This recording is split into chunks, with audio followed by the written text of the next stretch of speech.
Seja muito bem-vindo a mais uma história para dormir. Mas antes de pegar no sono, você pode nos ajudar a manter este trabalho.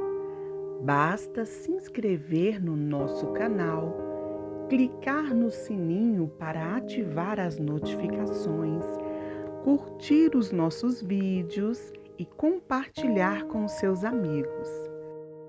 Vamos à história de hoje? O Caminho a Cristo, de Ellen Goldwhite. Capítulo 1. O amor de Deus. A natureza e a revelação dão testemunho do amor de Deus. Nosso Pai Celestial é a fonte de vida, sabedoria e felicidade. Olhe para as coisas maravilhosas e lindas que há na natureza. Observe como, de forma surpreendente, elas se adaptam às necessidades das pessoas e de todos os seres criados. O brilho do sol e a chuva que alegram e refrescam o solo, as colinas, os mares, as planícies, tudo isso fala-nos do amor do Criador. É Deus quem supre as necessidades diárias de todas as suas criaturas. Nas bonitas palavras do salmista: em ti esperam os olhos de todos, e tu, a seu tempo, lhes dás o alimento.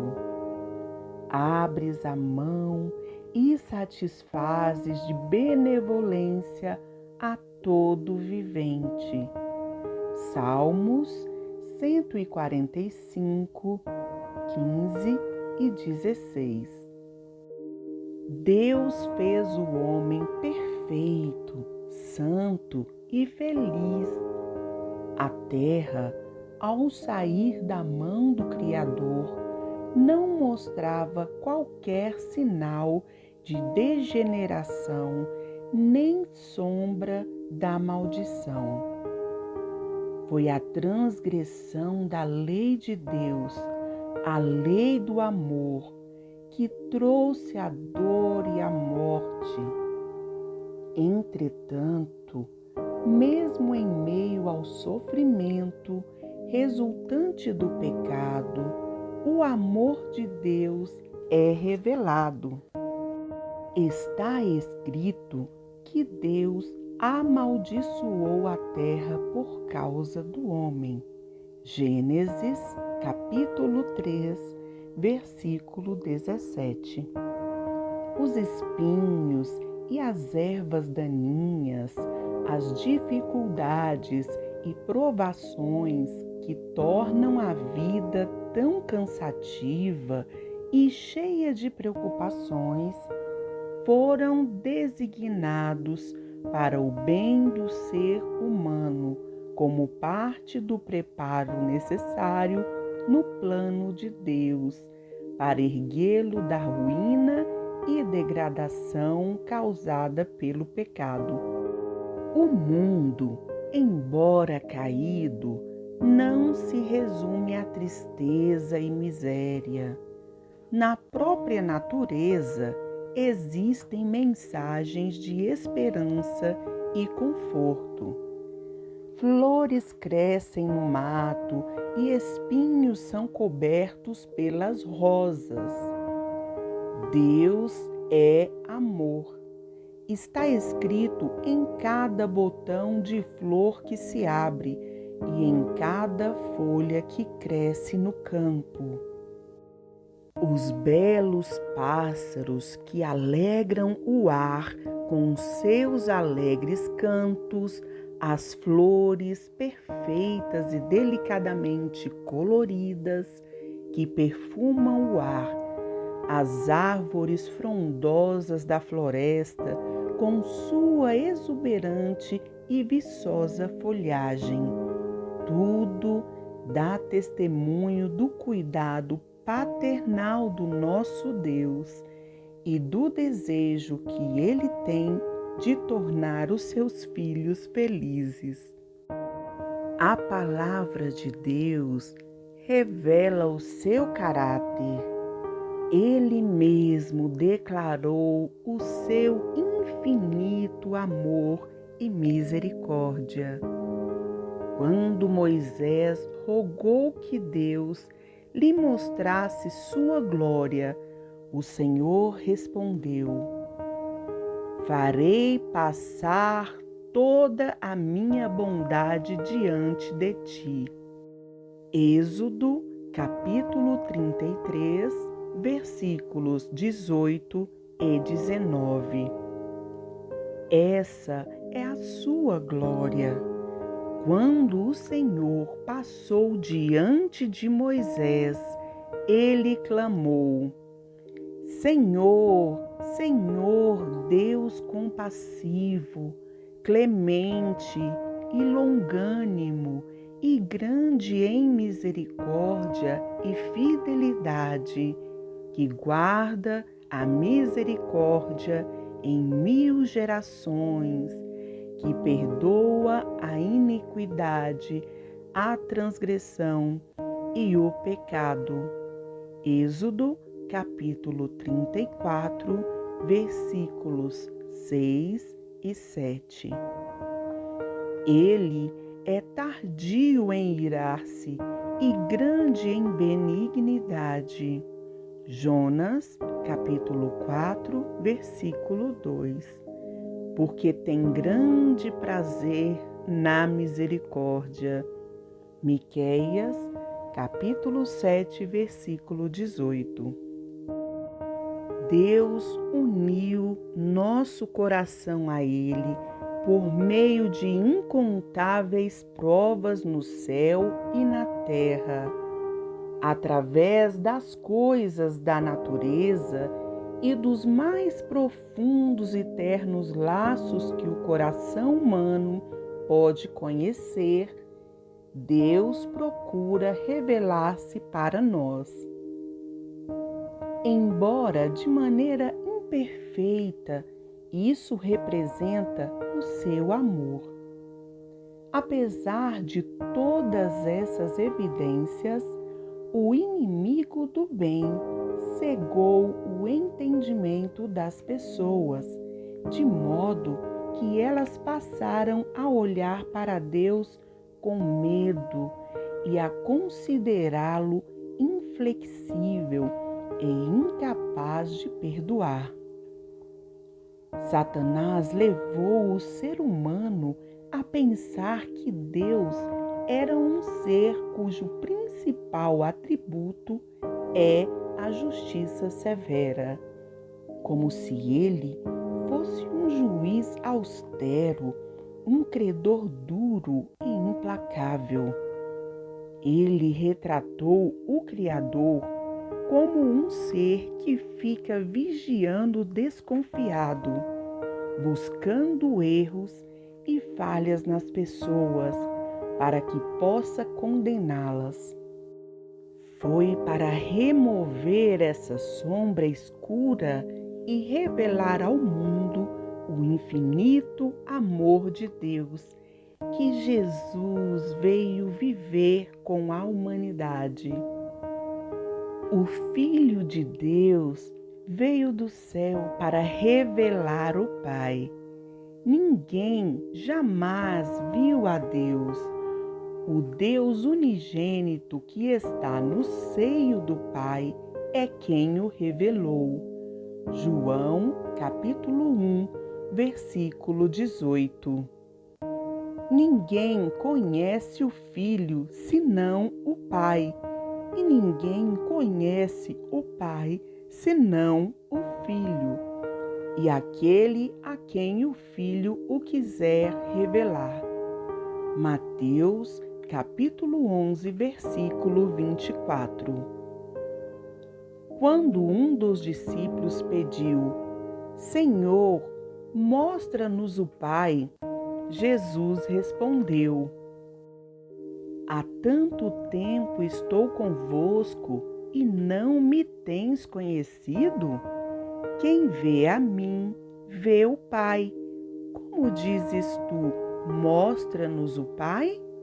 João, capítulo 14, versículos 8 e 9.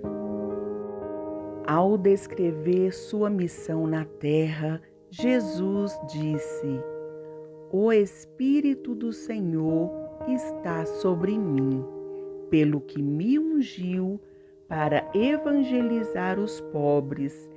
Enviou-me para proclamar libertação aos cativos e a restauração da vista aos cegos, para pôr em liberdade os oprimidos. Lucas, capítulo 4, versículo 18. Essa foi sua obra. Ele saía fazendo o bem e curando todos os que estavam oprimidos por Satanás. Havia vilas inteiras onde não se ouvia sequer uma queixa de doença, pois ele ali passara e curara todos os enfermos. Sua obra era evidência da unção divina. Amor, misericórdia e compaixão estavam presentes em cada ato de sua vida. Seu coração se comovia em meiga simpatia para com as pessoas. Ele assumiu a natureza humana para que pudesse ir ao encontro de cada necessidade do ser humano. Os mais pobres e humildes não temiam aproximar-se dele. Até as criancinhas eram atraídas para ele. Elas gostavam muito de sentar-se no seu colo e olhar para aquele rosto sereno, bondoso, cheio de amor. Jesus não suprimia sequer uma palavra da verdade, mas falava sempre com amor. Ele tinha tato e prestava bondosa atenção ao interagir com as pessoas.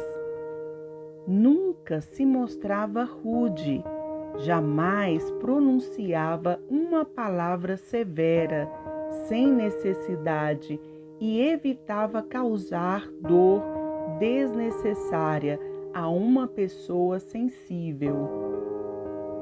Ele não censurava a fraqueza humana. Falava a verdade, mas sempre com amor.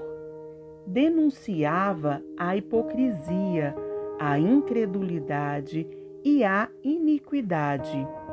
Mas suas repreensões rigorosas eram sempre proferidas com lágrimas e tristeza.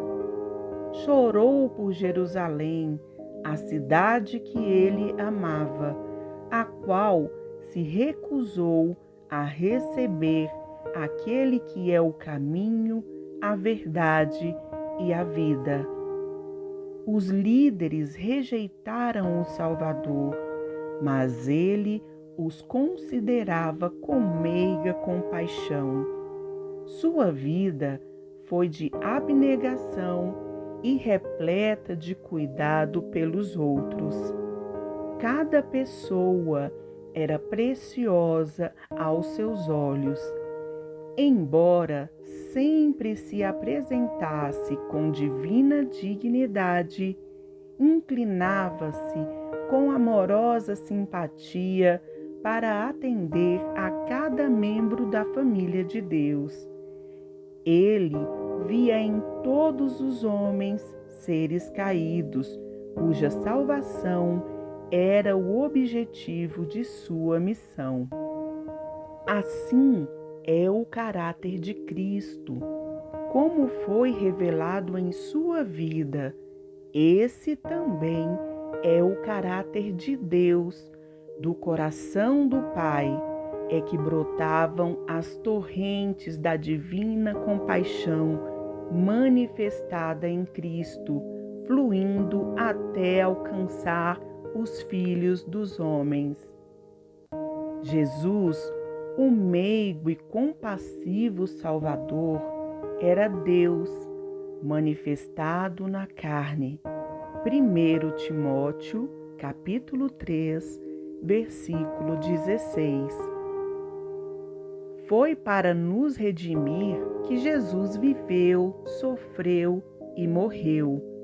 Ele tornou-se um homem de dores para que pudéssemos participar das alegrias eternas.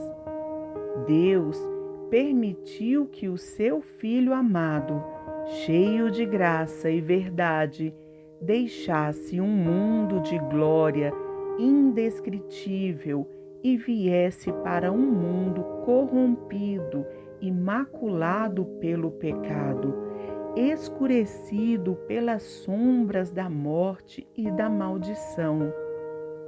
Ele permitiu que Jesus deixasse sua amorosa companhia e a adoração dos anjos para sofrer a vergonha, os insultos, a humilhação, o ódio e a morte.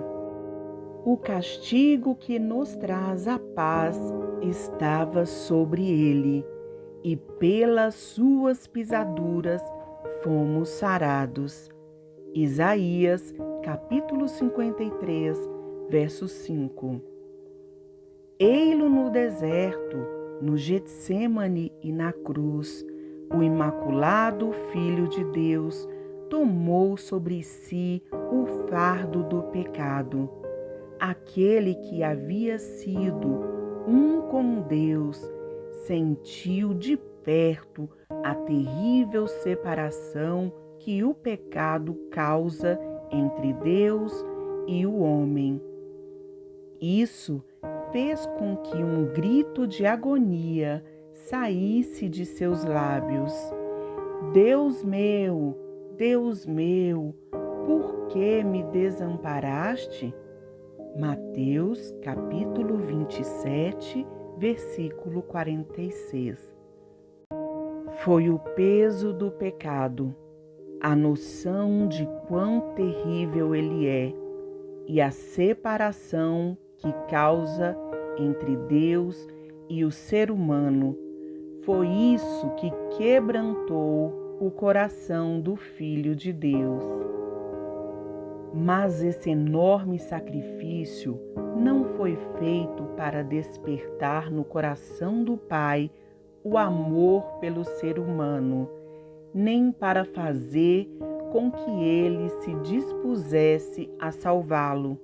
Não, porque Deus amou ao mundo de tal maneira que deu o seu Filho unigênito. João, capítulo 3, versículo 16. O Pai nos ama não por causa da grande propiciação, mas Ele proveu a propiciação porque nos ama. Cristo foi o meio pelo qual Ele pôde derramar o seu amor infinito sobre o mundo caído. Deus estava em Cristo reconciliando consigo o mundo. 2 Coríntios, capítulo 5, versículo 19. Deus sofreu junto com seu Filho, na agonia do Getsêmani, na morte no Calvário. O coração do amor infinito pagou o preço da nossa redenção. Jesus disse: por isso o Pai me ama, porque eu dou a minha vida para a reassumir. João, capítulo 10, versículo 17. Isso é, meu Pai tanto amou você que mais ainda me ama por eu ter dado minha vida para a sua redenção. Ao tornar-me o seu substituto, dando a minha vida e assumindo sua dívida e sua transgressão, sou amado pelo meu Pai. Por causa do meu sacrifício, Deus pôde ser justo e, mesmo assim, o justificador daquele que crê em Jesus. Ninguém mais, a não ser o Filho de Deus, poderia realizar nossa redenção, pois somente aquele que estava junto do Pai é que o poderia revelar. Somente aquele que conhecia a altura e a profundidade do amor de Deus poderia manifestar esse amor. Nada menos do que o infinito sacrifício feito por Cristo em favor da humanidade caída poderia expressar o amor do Pai pelos perdidos. Porque Deus amou ao mundo de tal maneira que deu o seu Filho unigênito. João capítulo 3, versículo 16. Ele o entregou não apenas para que vivesse entre a humanidade, levasse seus pecados e morresse em seu lugar. Ele o entregou para a raça caída. Cristo devia identificar-se com os interesses e necessidades da humanidade. Aquele que era um com Deus se uniu com as pessoas através de laços que jamais serão quebrados. Jesus não se envergonha de lhe chamar irmãos. Hebreus, capítulo 2, versículo 11. Ele é nosso sacrifício, nosso advogado, nosso irmão, tomando a forma humana diante do trono do Pai, e por toda a eternidade estará ligado à raça que redimiu. Ele se tornou o Filho do homem. Tudo isso para que o ser humano pudesse ser erguido da ruína e degradação do pecado para refletir o amor de Deus e compartilhar a alegria da santidade. O preço pago por nossa transgressão, o sacrifício infinito do nosso Pai Celestial, ao dar o seu Filho para morrer por nós, deveria dar-nos uma elevada concepção sobre o que deveríamos tornar-nos através de Cristo.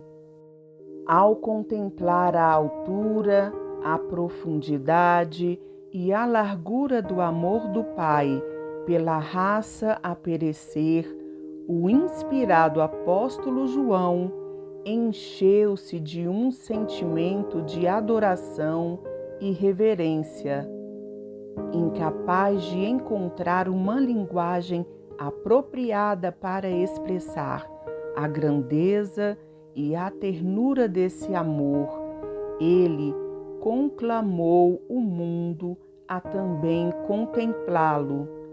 Vede que grande amor nos tem concedido o Pai, a ponto de sermos chamados filhos de Deus. 1 João, capítulo 3, versículo 1.